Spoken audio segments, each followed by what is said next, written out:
Hello, financial adventurers, and welcome to the Financial Freedom. If you're looking for a blend of wit, wisdom, and wallet advice, you've struck gold. Today, we're diving into our Daily Book Insight Series Episode 2, a book that's less about counting cash and more about making sense of it. Yes, we're talking about Morgan Housel's insightful read, The Psychology of Money. This isn't your average financial guide. It's a journey into the heart of our money matters. Think of it as your financial GPS, navigating through the tricky terrains of earnings, savings, and the occasional splurges. In this book, Housel doesn't just crunch numbers. He explores the why behind our spending, saving, and investing habits. It's about understanding that our relationship with money is less about what's in our wallets and more about what's in our heads and hearts. So, whether you're a big spender, a savvy saver, or somewhere in between, this book has gems of wisdom for everyone. Stick around as we unravel the top 5 takeaways from the psychology of money that might just change your financial life. And hey, if you enjoy unraveling the mysteries of money with a dash of humor, don't forget to like, subscribe, and ring that bell. Your support keeps our financial wisdom train chugging along. Ready to decode the psychology of your finances? Let's turn the page and begin this enlightening journey. Kicking off with our first takeaway, it's about the silent star of the financial show, unseen wealth. You see, in the world according to Morgan Housel, wealth isn't about the glitzy bling or the swanky rides. It's about what you don't spend and don't flaunt. Imagine this: 2 neighbors, Joe and Bob. Joe drives the latest sports car and hosts lavish parties. Bob drives a used sedan and enjoys quiet evenings at home. You might think Joe is the wealthier one, right? Plot twist. In reality, Bob's the millionaire next door. He's been quietly stacking his savings, investing wisely, and unlike our friend Joe, avoiding the dreaded debt trap. It's a classic case of the tortoise and the hare, but with bank accounts. Housel brings us to this poignant realization: social media, movies, and those pesky advertisements have got us believing that wealth is all about showing off. But the truth is, wealth is the money you never see. It's that growing balance in your savings account, the investments compounding silently over the years. It's financial security, a safety net that lets you sleep peacefully at night, knowing you are covered for life's rainy days. It's a bit like being a secret superhero. On the surface, you're the unassuming Clark Kent, but in the realm of personal finance, you're Superman. No cape, no flashy supersuit. Just the quiet, steady power of compound interest and wise spending habits. And this, dear viewers, is the twist in our story. Real wealth isn't about living large, it's about living smart. So next time you see someone with all the latest gadgets and gizmos, remember it's not about what you have, but what you keep. As Housel puts it, saving is the gap between your ego and your income. And guess what? That gap can be your best friend. Embracing this mindset isn't just about securing your financial future. It's about redefining what success looks like. It's about understanding that the flashiest car in the lot isn't a symbol of wealth, but perhaps of spending. It's about realizing that true financial power lies not in spending more, but in wanting less. In the end, it's the quiet, consistent savers who emerge as the true financial heroes, capes or no capes. And that, folks, is a twist worth remembering. So next time you're tempted by that shiny new thing winking at you from the store window, ask yourself, is this adding to my wealth or just my image? Remember, in the world of finance, the invisible is invincible. Wealth is what you don't see and often what you don't spend. In conclusion, takeaway 1 from the psychology of money teaches us a lesson in financial humility and the art of invisibility in wealth. It tells a tale of quiet triumph, where the real winners are those who understand the power of unspent wealth. So, let's take a leaf out of Bob's book and focus on building a fortress of financial security, invisible to the eye but invaluable to our lives. Stay tuned as we dive into the next enlightening takeaway from this insightful book. Saving more than you show now, that's a financial superpower. Takeaway number 2 zooms in on a truth that's as golden as the coins in a treasure chest. The real value of money lies in its power to give you control over your time. Imagine this: money as your personal time machine, a device that lets you choose how and where you spend your most precious resource, time. Housel nudges us to see beyond the digits in our bank accounts and look at what they truly represent: freedom. Picture the average Joe or Jane, racing against a clock, trapped in a 9-to-5 cycle, shackled by the need to earn. This is where money waves its magic wand. With enough saved and invested, suddenly, you're not sprinting on the hamster wheel anymore. You're stepping off it, taking control, choosing projects that ignite your passion, spending more time with loved ones, or even exploring hobbies long forgotten. Housel isn't just talking about retirement or amassing a Scrooge McDuck level of wealth. It's about the smaller milestones, to the ability to take a sabbatical, work part-time, or shift to a career that's more fulfilling but less lucrative. It's about breaking free from the golden handcuffs that high salaries often become, locking us into lifestyles that demand continuous toil. Now, let's add a pinch of humor here. Think of money as your personal superhero. Not the kind that flies around in spandex, but the kind that says, "Hey, want to learn pottery on a Tuesday afternoon? Go for it.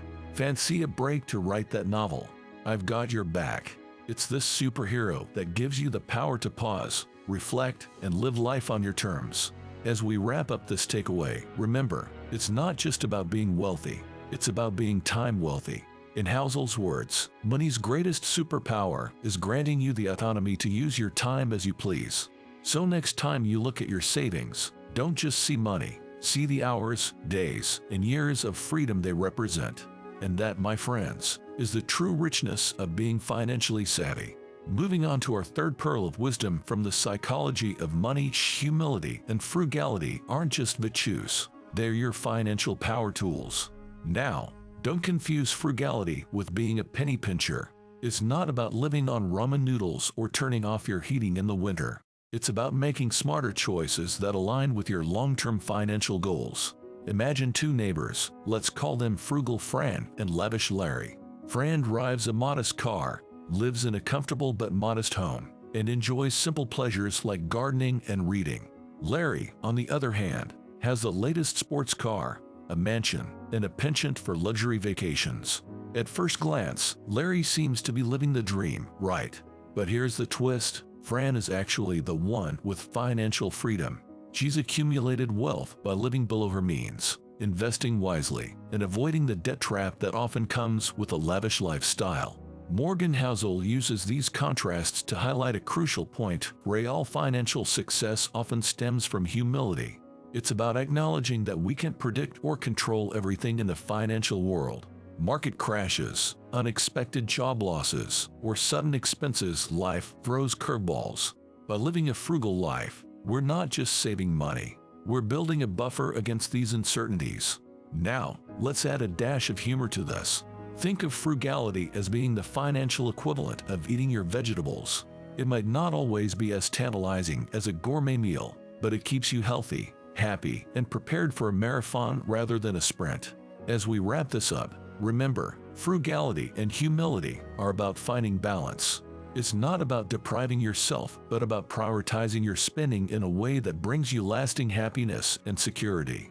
In the grand theater of life, Fran and Larry are both actors on the stage of finance, but it's Fran who really understands the script, and that understanding makes all the difference. For our fourth enlightening takeaway from the psychology of money, we turn to the superhero of the financial world: compounding.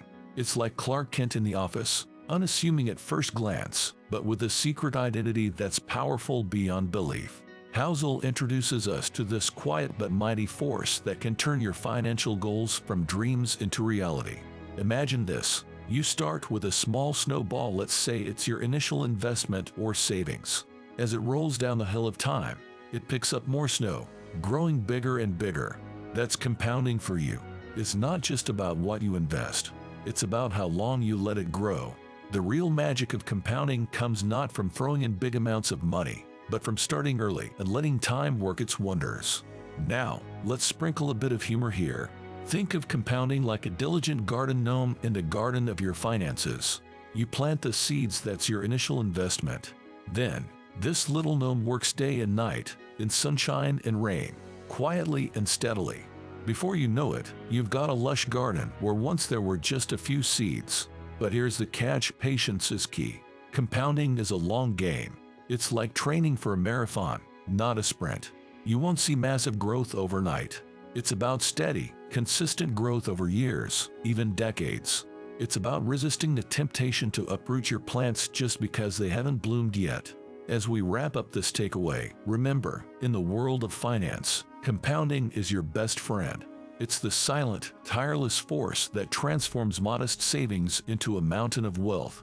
So start early, be patient, and let compounding do its superpower thing. In the grand story of your financial journey, compounding is a plot twist that can lead to a happy ending. As we venture into our fifth and final takeaway from Morgan Housel's The Psychology of Money, we encounter a profound truth. When it comes to managing money, emotional intelligence trumps financial intelligence. It's like having a high-tech sports car but not knowing how to drive it. Sure, you know all about the car's specs, but can you handle it on a slippery road? Housel brings to light that many financial wizards, adept in the language of numbers and investments, often find themselves tripping over the simple, yet slippery, terrain of emotions. We're talking about fear, greed, happiness, and regret. These are the forces that truly shape our financial decisions, often more so than the cold hard data. Now, let's add a sprinkle of humor to this serious business. Imagine your emotions are like a group of over-enthusiastic friends at a buffet. There's greed, piling up his plate with risky investments. Fear, nervously nibbling on cash savings. Joy, who splurges on every luxury. And regret, who's always second-guessing his choices. It's your job to be the wise friend who knows when to indulge, when to be cautious, and when to simply step back and think. Mastering emotional intelligence in finance is like being a Zen master in a bustling market. It's about staying calm and composed, making decisions based on logic and long-term goals, rather than the emotional highs and lows of the market or life circumstances. In wrapping up, remember that while financial intelligence lays the groundwork, emotional intelligence builds the house. It's about balancing the brain and the heart, the numbers and the feelings. This approach not only leads to better financial decisions, but also to a more fulfilling and less stressful financial journey. So, as you navigate through your financial life, don't just count your money, count your emotions too. They might just be the most valuable currency you have. As we wrap up our exploration of the psychology of money by Morgan Housel, let's take a moment to reflect on the journey we've embarked on together. Today, we've delved into the depths of not just how we handle money, but why. We discovered that the real story of wealth is often hidden, that money's greatest superpower is giving us control over our time, that humility and frugality are the unsung heroes of financial success, that compounding is the silent guardian of our financial future, and lastly, that the true master of our financial destiny is our emotional intelligence. In essence, Housel doesn't just teach us about money, he teaches us about life. Our financial decisions are a mirror reflecting our hopes, fears, habits, and values. It's not just about being wealthy, it's about being wise, patient, and balanced. Remember, in this grand theater of life, you are both the playwright and the lead actor. The decisions you make, both big and small, script your financial story. So, whether you're saving for retirement, planning that dream vacation, or just trying to get through the month, remember these lessons. They're more than financial advice. They're life advice. The beauty of the psychology of money lies in its simplicity and its relevance to each and every one of us, irrespective of our bank balance. Thank you for joining me on this enlightening journey. If you've enjoyed this deep dive into the wisdom of Morgan Housel, don't forget to like, share, and subscribe for more insightful explorations. Here's to making smarter financial choices and writing a story that's uniquely yours. Until next time, keep turning the pages and keep growing your wisdom.